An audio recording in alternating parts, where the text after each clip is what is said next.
Olá, bom dia, queridos amigos, amados irmãos e irmãs. Hoje é domingo da 25ª semana do tempo comum. Hoje é o dia do Senhor, dia da ressurreição. Peço licença para entrar na sua casa nesta manhã de domingo para lhes anunciar o Evangelho de Jesus Cristo, escrito por São Mateus, capítulo 20, versículos de 1 a 16. Ouçamos.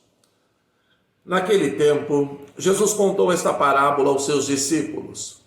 O reino dos céus é como a história do patrão que saiu de madrugada para contratar trabalhadores para a sua vinha.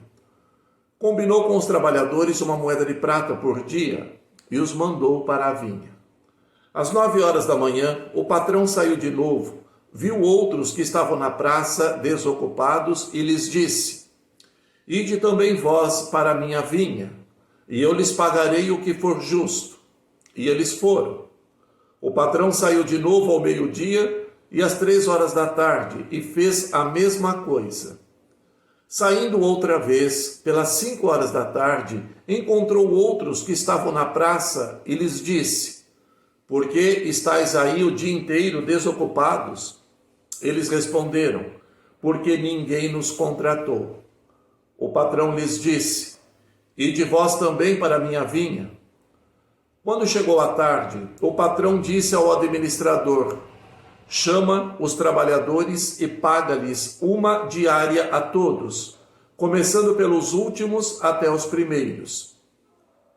Vieram os que tinham sido contratados às 5 horas da tarde, e cada um recebeu uma moeda de prata. Em seguida, vieram os que foram contratados primeiro, e pensavam que iam receber mais. Porém, cada um deles também recebeu uma moeda de prata. Ao receberem o pagamento, começaram a resmungar contra o patrão. Estes últimos trabalharam 1 hora somente, e tu os igualastes a nós, que suportamos o cansaço e o calor o dia inteiro? Então o patrão disse a um deles: Amigo, não combinamos uma moeda de prata? Toma o que é teu e volta para casa. Eu quero dar a este o que foi combinado por último, o mesmo que eu dei a você. Por acaso não tenho o direito de fazer o que quero com aquilo que me pertence? Ou estás com inveja, porque estou sendo generoso? Assim, os últimos serão os primeiros e os primeiros serão os últimos. Queridos irmãos e irmãs, estas são palavras para a nossa salvação. Glória a vós, Senhor. E também que as palavras do Santo Evangelho perdoem os nossos pecados. Amém. Queridos irmãos, queridos amigos, o Evangelho de hoje nos deixa bem claro que Deus chama à salvação todas as pessoas, sem considerar o seu passado na fé, seus créditos, qualidades ou comportamentos anteriormente assumidos. A Deus interessa apenas a forma como se acolhe o seu convite. Ele nos pede uma transformação da nossa mentalidade, de forma que a nossa relação com Deus não seja marcada pelo interesse, mas pelo amor e pela gratuidade.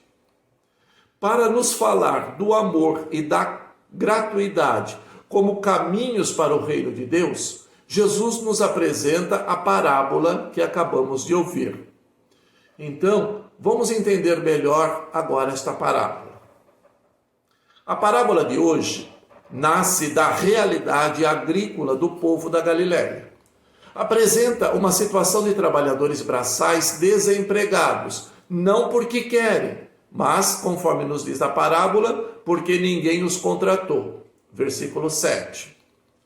O dono de uma vinha chamou trabalhadores para a colheita. Uns ele chamou logo cedo, pela manhã, outros ao longo do dia e outros ainda bem no finalzinho do expediente, bem no final do dia. Somente com os primeiros trabalhadores que o dono da vinha combinou o preço da diária. Com os demais, Jesus nos diz na parábola que ele pagaria o que fosse justo. Isto está lá no versículo 4. No fim do dia, quando foram receber, todos receberam igualmente uma diária, uma moeda de prata.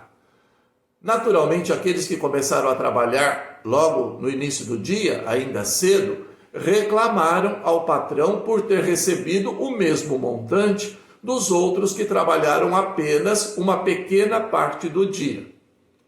Para o patrão, porém, está tudo muito justo. Ele pagou a todos conforme o combinado. E, ademais, ele dispôs somente daquilo que era dele. O dinheiro era dele. Se aos olhos do empregado, que se considera lesado, aquilo era injusto, aos olhos do patrão foi apenas um acerto de contas equânime, dentro dos limites que ele tinha estabelecido. Muitas vezes, assumimos o papel dos trabalhadores que reclamam por ter trabalhado tanto, enquanto os outros, que não sofreram as mesmas penas, recebem a mesma recompensa. Assim é na vida civil e na vida cristã nossa. Mas, para Deus, não importa o tempo de casa, ou aquilo que tudo já demos. Importa para Deus com que amor o demos, com que dedicação o fizemos. Além disso, o Senhor nos dá a sua graça e esta ele dispõe como ele deseja. Essa é a aparente contradição. A perspectiva humana entende que o pagamento deve ser correspondente ao tempo ou à responsabilidade do trabalho. Deus não entende dessa forma. Ele entende que pode dispor do que é seu e dá a cada um conforme ele considera o seu merecimento. O texto nos ensina que a lógica do reino não é a lógica da sociedade. Na nossa sociedade, uma pessoa vale pelo que produz. Logo, quem não produz não tem valor. Assim se faz pouco caso do idoso, do aposentado, do doente, das pessoas com déficit intelectual. Na parábola, o patrão, que é o símbolo do Pai, que é Deus, usa como critério de pagamento não a produção, mas o sustento da vida. Também o trabalhador da última hora precisa sustentar a família e por isso recebe o valor suficiente. No caso, um denário, ou seja, uma moeda de prata, que era o valor digno a ser recebido por um trabalhador braçal naquele tempo. O reino tem outros valores diferentes da sociedade do nosso tempo. A vida é o critério, não a produção. Por isso, quem procura vivenciar os valores do reino estará na contramão da sociedade dominante. O texto nos convida a imitar o Pai do céu, lutando por novas relações na sociedade e no trabalho, baseadas no valor da vida, não na produção e consumo. Para a comunidade de Mateus, a parábola tinha mais um outro sentido. Começavam a entrar pagãos na comunidade e muitos cristãos de origem judaica tinham dificuldade em aceitá-los em pé de igualdade. Eles eram os cristãos de última hora. Essa parábola serve também para ensiná-los que no reino, experimentado através da comunidade, não pode haver discriminação entre cristãos. Por isso, os últimos serão os primeiros. O critério é a igualdade de Deus Pai, pois tudo o que temos recebemos dele, e sendo todos filhos e filhas amados dele, a comunidade cristã não pode discriminar pessoas por qualquer motivo que seja. O Senhor está sempre nos chamando para fazermos parte do seu reino. Enquanto aqui vivemos, seremos a cada instante convidados para entrarmos em sintonia com o reino dos céus.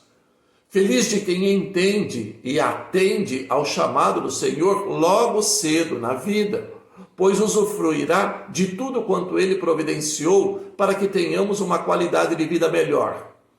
Quando nós aceitamos o convite de Jesus para entrar no seu reino, tendo-o como Rei e Senhor da nossa vida, nós também nos tornamos seus colaboradores para atrair outros que ainda estão vagando no mundo e não encontraram ainda a verdadeira felicidade, porque não abraçaram a salvação de Jesus.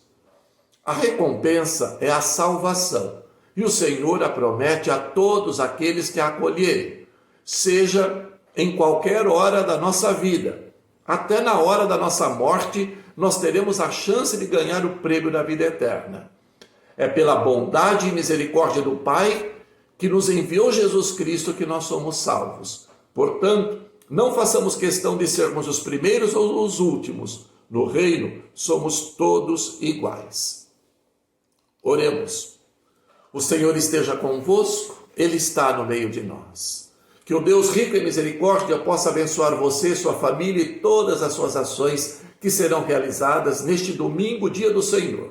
Abençoe seus trabalhos e motivações, e que em todas as suas obras você possa honrar e glorificar a Deus. E pela intercessão de Santa Rita de Cássia, nossa amada padroeira, receba a bênção do Deus Todo-Poderoso, o Pai, o Filho e o Espírito Santo. Amém.